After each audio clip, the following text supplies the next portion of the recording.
welcome to the Let's Talk About It Grosse Ile podcast. I'm Brian Friel, and on today's podcast, we sit down with our DDA director, or Downtown Development Authority director, Ross Querro, to talk about our downtown Macomb Street.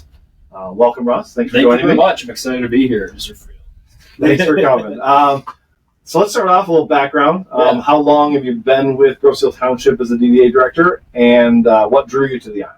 Yeah, so I've been here for 3 years. Next month will be 3 years.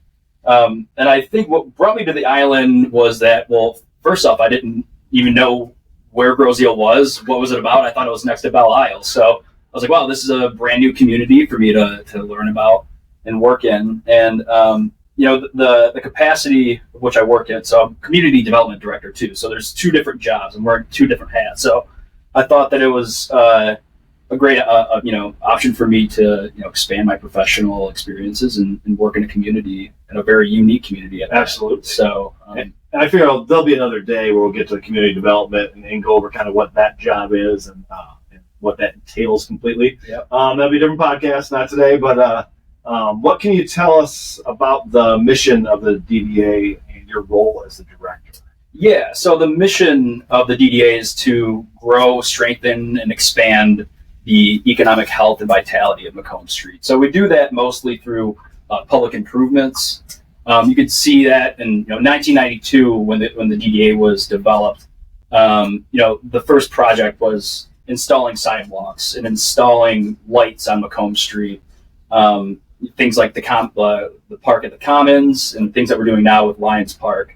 And you've seen that in recent years while I've been here through the Art on the Isle project, which was incorporating public art and public spaces. Also updating our benches and trash receptacles along Macomb Street, adding some banners on the light poles too, just to kind of bring that sense of downtown to Macomb Street. Yeah, it's definitely changed over the years. I moved here in 1980, so there's a huge difference between then and now. What makes our downtown unique or special in the region? Yeah, I think that there aren't very many downtowns that's 1 mile long. True. So when you talk about a downtown, it's typically a couple blocks, especially on a scale like Grosse Ile, where it's 10,000 people. You typically have a couple blocks with a couple of storefronts and what have you, but we are a mile-long stretch of land with single-family homes, 70-plus businesses, a whole different type of businesses too. So, we got everything from restaurants to professional services like, attorneys, real estate offices too. So, I think that's what really separates us from a lot of folks, a lot of communities down there. Yeah, it's definitely a little bit different when you have those residential homes just lined up in the middle of there. Yeah, exactly. How does the DDA attract new businesses while also supporting those existing ones that are there? Yeah, so how we support our existing ones, we have a business improvement grant where the DDA will fund up to $5,000 of any physical construction at their business. We also offer marketing services where we we'll make an online commercial or a social media commercial for your business, and we'll share out all the pictures that we've taken. I want to give a shout out to Mary Kay Photography. She does a phenomenal job with that. We also have an event sponsorship program where businesses, if they want to do an event, whether it's a parade or just something outside of their business where they want to host, maybe live musical acts or live art painting or something like that's good for the community, we'll fund up to $1,000 of that. Wow, I didn't know about that one. Yeah. And then, we have redevelopment liquor licenses that we hand out too. Well, we don't hand it out. It actually costs them quite a bit of money, but right now, the township is capped out at its active licenses for liquor licenses. So the DDA can actually issue liquor licenses for businesses that would like to get those too. So, okay. And then we have the social district, which is hoping, coming live hopefully by July, maybe August, depending on, when we can get the signage up there and everything. We just found out that we were approved at the state level for that. So, that's awesome. Yeah, so it's just a matter of putting signs up, getting businesses registered, that sort of thing. Okay. So that's sort of incentive for, businesses on Macomb Street to stay on Macomb and participate in events and maybe even create their own events too. Right. And we'll talk about the social district a little bit more in depth in a little bit. Yeah. what types of business or developments are you prioritizing in the downtown area? Yeah, I think that we're prioritizing service-oriented businesses. We have Carmela's that's opening up here soon, which is that's an Italian ice store and soft serve ice cream. And I think that they're doing pizza too, but don't quote me on that one. Okay. But I think that they just got a building permit to do an oven there. So, and their food truck will be open this Wednesday, I believe. So they're renovating the inside of that bank. Yeah, I think they had a food truck this weekend as just as a soft opening a little bit this weekend. Yeah, so they're opening up. The Literary Hideaway is opening up this Wednesday too, or I think they opened up. They had a soft opening on Friday. So we really want to get businesses that attract people, that create that foot traffic that you see in a lot of traditional downtowns. So anything that gets people to the business and walk around and kind of circulate around Macomb Street. Right. That's what we'd like to see. But we love our professional services. Our real estate agents are our lawyers too. I mean, you gotta have them. You gotta have them. Yep. Yeah. What recent or upcoming infrastructure projects do you have coming up? Yeah, so Lions Park is definitely priority one. We've applied for, I think, 5 different grants, and we got 2. But those are small awarded grants. But we would really like to see that be completed within the next few years here. That's been a priority for the DDA since 2012. Okay. So getting that up to speed and start programming that space would be ideal. Yeah, absolutely. Yeah. I know so far while you've got the GI up there, you've got walkways. We got the walkways, and then by September we should have the community sculpture up there, which is a pretty large sculpture where residents came to our farmers markets and different events, and you were able to make little tiles. Oh yeah, I remember that. Yeah, absolutely. So those tiles will then be placed into that community sculpture, so people can say, "Oh, I made that tile. I made that tile." Very cool. Yeah, and it's going to be a river with a bunch of different abstract colorings and stuff. Okay. So it's going to look pretty nice. So we're excited about that. Very nice. How do you approach public space improvements like parks, walkability, streetscaping? Yeah. So a lot of whenever you're doing any sort of public infrastructure improvements, it's based off of public input. So we're utilizing past plans from 2020, and then even through the township master plan today. In that master plan, those surveys, it was stated that that residents would really like to have a playground on Macomb. Lions Park isn't a playground, but that direct result. Those survey results were a direct result of us pursuing a playground across the street from Lions Park. So we're hoping to get that done. But if not, we will be, the recreation department, myself, the township board is really working to make that happen. Okay. Yeah. How's the DDA improving accessibility and parking? I know parking's always been kind of an issue. So if there's a parade or something. Yeah. I mean, so we are investing around $40,000 into the existing parking lot, which is on the east end of Macomb. So right across the street from the hardware store. That asphalt there is pretty in bad shape. So we're going to be doing that this July. And we're looking at other opportunities too. I mean, the former playground could be a potential site in the future for additional parking. But what we find is that, parking's only an issue when there's a large event there, Right, exactly. So exactly. Normal everyday business, you're not having a parking issue. Right. Yeah. So, I mean, that's typically when we collaborate with, Jeff Forrester. He has a pretty large parking lot over there. We talk with Dr. Khaled. He has, a lot of property so it's really communicating with businesses saying, hey, is it okay if we use this parking lot? Everyone working together to make it work. Yeah. That's a huge component of it. So, what would you say are some of the biggest challenges facing downtown development right now? Yeah, I mean, it's the cost of lumber, the cost, of our laws, our regulations around zoning ordinances on Macomb Street, and the cost of labor. I mean, development is really hard to make happen if you don't have,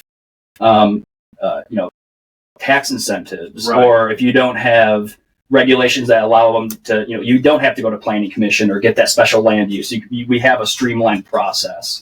So we've identified that over the past 3 years. We do have a tax abatement program now which I think will work for our two main priority redevelopment sites, which is the former Vitale's site, right, and the former Nate's site. And we've done a lot to try to make those into something, here soon. And we're starting to get a lot of progress on that. Excellent. And, with this master plan that's taken a lot longer than we had anticipated. It's been going on for a while. It's been going on for a while, but it's good. There's been a lot of discussion, a lot of healthy discussion around what we want to see on Macomb Street and then what we want to see in this community, which is huge, right? Yeah, absolutely. That's great. Yeah. So once we adopt this master plan, hopefully in June 18th, and then it'll go to Township Board, which you'll hopefully get approved then. We'll go right into updating our Macomb Street zoning districts, zoning standards. So what that will do is hopefully, we've gotten a lot of times people coming to the building department wanting to build something, and then just unfortunately our zoning standards don't allow it. So right. Hopefully we can be a little bit more flexible to allow those folks to come in and build what they would like to. And I think when we do the community development one, we will dive into this master plan once it's passed and really kind of break it down a little bit better for people so they understand it a little bit more. Sounds great. What partnerships have been key to your success there on downtown? Yeah, I think that partnerships with local real estate agents for sure. There's been a lot of communication, a lot of strategies of especially at first when we were going through the blight process with Nate's and Vitale's, having communication with real estate agents was huge. But the partnerships that we built with the state through the Michigan Economic Development Corporation has been great. They've funded our master plan. With MISHDA up in the state too, they funded our zoning updates. So making those relationships with those entities have been huge to our success, or like getting the ball rolling towards more success, right? So, how about community engagement? How does the DDA engage with residents and business owners in making these decisions? Yeah, so our 2020 plans that we really got surveys from residents and the business community, which came to on the aisle. That was sort of, they would like to see public art. So that's a direct result of that. A lot of our events, our farmers market, which we're probably going to dive into later, that was a direct result of surveying our business community. Okay.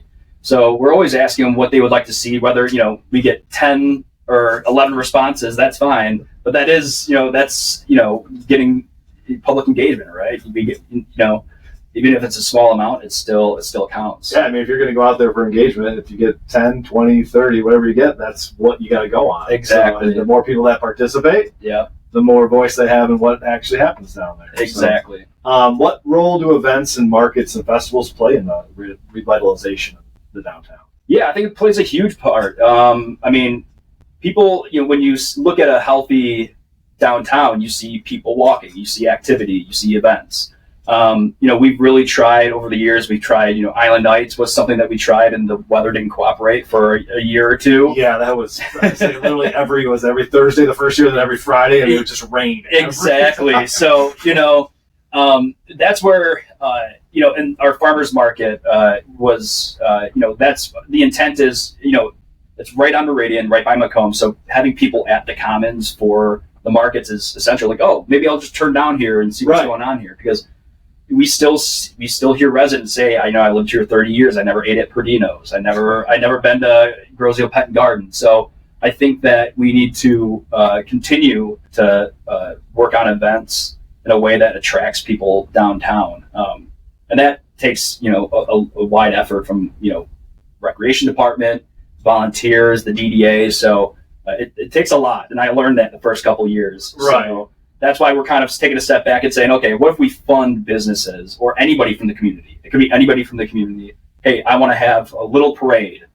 Can you help me with this? Yep, here's $1,000. Great. Because it's literally anybody from the community that wants to throw an event on Macomb Street. We will fund that for you, because we've tried so many different things that didn't work. Is there a limit to that? Or, obviously there's only not unlimited funds. So. Not unlimited funds. So, but yeah, it's just that 3 people put in at once. Does the DDA make a decision then on who would get that 1,000? Or, let's say. Yeah, we have $10,000 allocated for this year. So a total of 10 people in this fiscal year could apply for it and get the full $1,000. Right. So just want to put that out. Very cool. Please throw an event on. Oh, that's great. I mean, well, people are listening. You know? Yeah. So speaking of events on Macomb Street and getting people down there, the social district. Yes. We touched on it earlier. What inspired the creation of the social district, and what is its main goal? Yeah. So Ladies Night Out is a pretty successful event that we have every year. Yeah, probably one of our most, Yeah. Island Fest and probably Ladies Night Out might be the two biggest things we do on Grosse Ile. Exactly. Yeah. So, and then of course, paint the town red.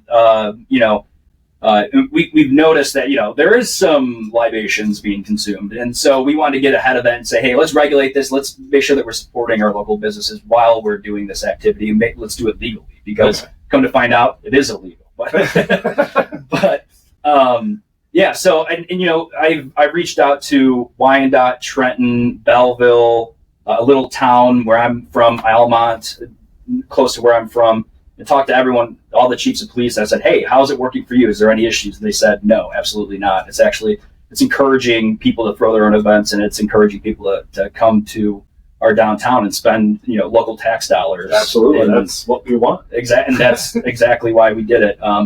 Our business community has been very supportive of it. Little to no negative reaction whatsoever from it. I saw somebody shared a post in Grosse Ile now, and it got 80 likes, and people are excited for it. Yeah, so, I think it's going to be a good thing. Yeah. What regulations are in place for businesses and patrons within the district? Obviously, you've got people now drinking, wandering the street. So yeah. How do you kind of deal with that? Yeah. So, well, just to kind of talk about the rules of social districts. Absolutely. So when you go to, let's just say you go to Lloyd's, you get a drink, you can walk out with that drink. It has to have the social district label and Lloyd's label on there. Okay. So each business has its own label. Yes. Yes. Okay. So, and when you take that cup and you say, well, I think I'm going to take this cup and walk down to Sully's and grab a drink down there, because they're doing live music tonight. So before you walk into Sully's, you have to dispose of that cup. Okay. And then walk into Sully's, get that cup, and then come out. And you can only walk around within the boundaries, which includes the Commons, from Meridian to Macomb, from the Commons all the way down to the other side of Nate's Market. All right. And it also includes Lions Park.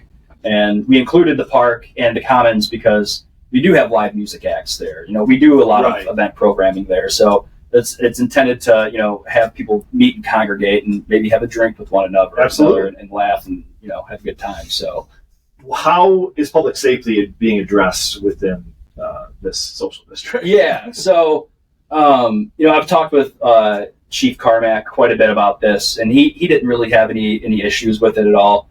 He was concerned about that, but from what we find, throughout my surveying of other communities, there really hasn't been anything out of the norm. I mean, I think that we've all been accustomed to it for 5 years. Right. This has been going on. So I think people know how to, they know not to act crazy in public, right? You may always have your one or two, but that's just the way it is. And that's no different than what we find, at least what they said, what they find when it wasn't there. I mean, right. Whether or not there's always that risk of that one person getting out of hand, right? But from my discussions with other communities, there's been no real issues, and I expect the same for this community. Okay. So. How do you measure the success or impact of the social district?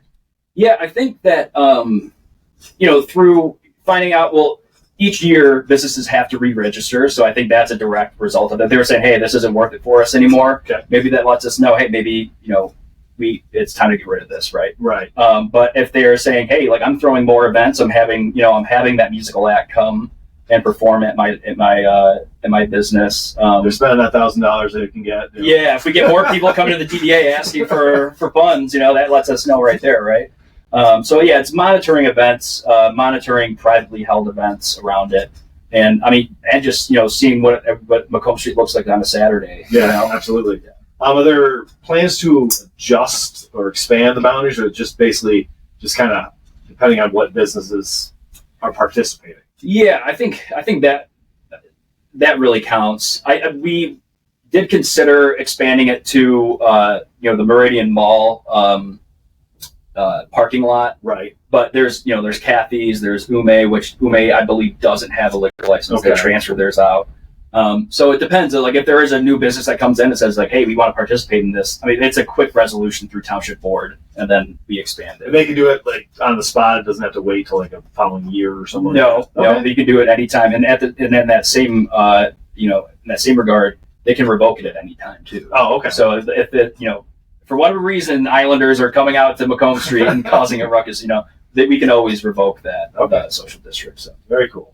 Farmers market. We touched on that a little bit earlier. Yeah. What is the history of the farmers market, and how has it evolved over its brief time? Because I know it hasn't been around that long. Right. Yeah, we are on our second year here, and it came from Community Grown Gardens. Sent me a message. It was like, hey, we don't have a market. What's going on with this? And I said, okay, let's collaborate. Let's do this. Right. So Janet Lyons from Community Grown Gardens has been fantastic. We started small but mighty last year. It's free to come. You don't need. There's no fees associated with it. We initially started with we just wanted Islanders to be a part of it. Right. But now, I think last year we averaged about 6 to 8 vendors at any given time. Okay. So we're kind of opening up the floodgates this year, saying, hey, anybody who wants to come on by and sell your product. Okay. So what goes into planning and running it? Yeah, I mean, is this a large thing, or is it initially there's a lot of work up front that we had to do, a lot of planning with Community Grown Gardens, who's going to be there a day of every day. I mean, that's Community Grown Gardens at this point. Right. I'm sorry, Janet, I'm not there often, but they've been doing great, and everyone helps each other. I think that's the great thing about it is everyone helps each other find a location, set up their tent and their tables, and to sell their goods. So that's a great thing. Excellent. Building on that, how do you ensure public product quality and safety for consumers? Yeah, so we do require that. We review every application. Okay. So I'm always checking their website, making sure that they do have quality products. And if we feel as though, hey, this food doesn't look right or what have you. And lately, we haven't been selling a whole lot of food, which I'm hoping that we get more of because it is a farmer's market.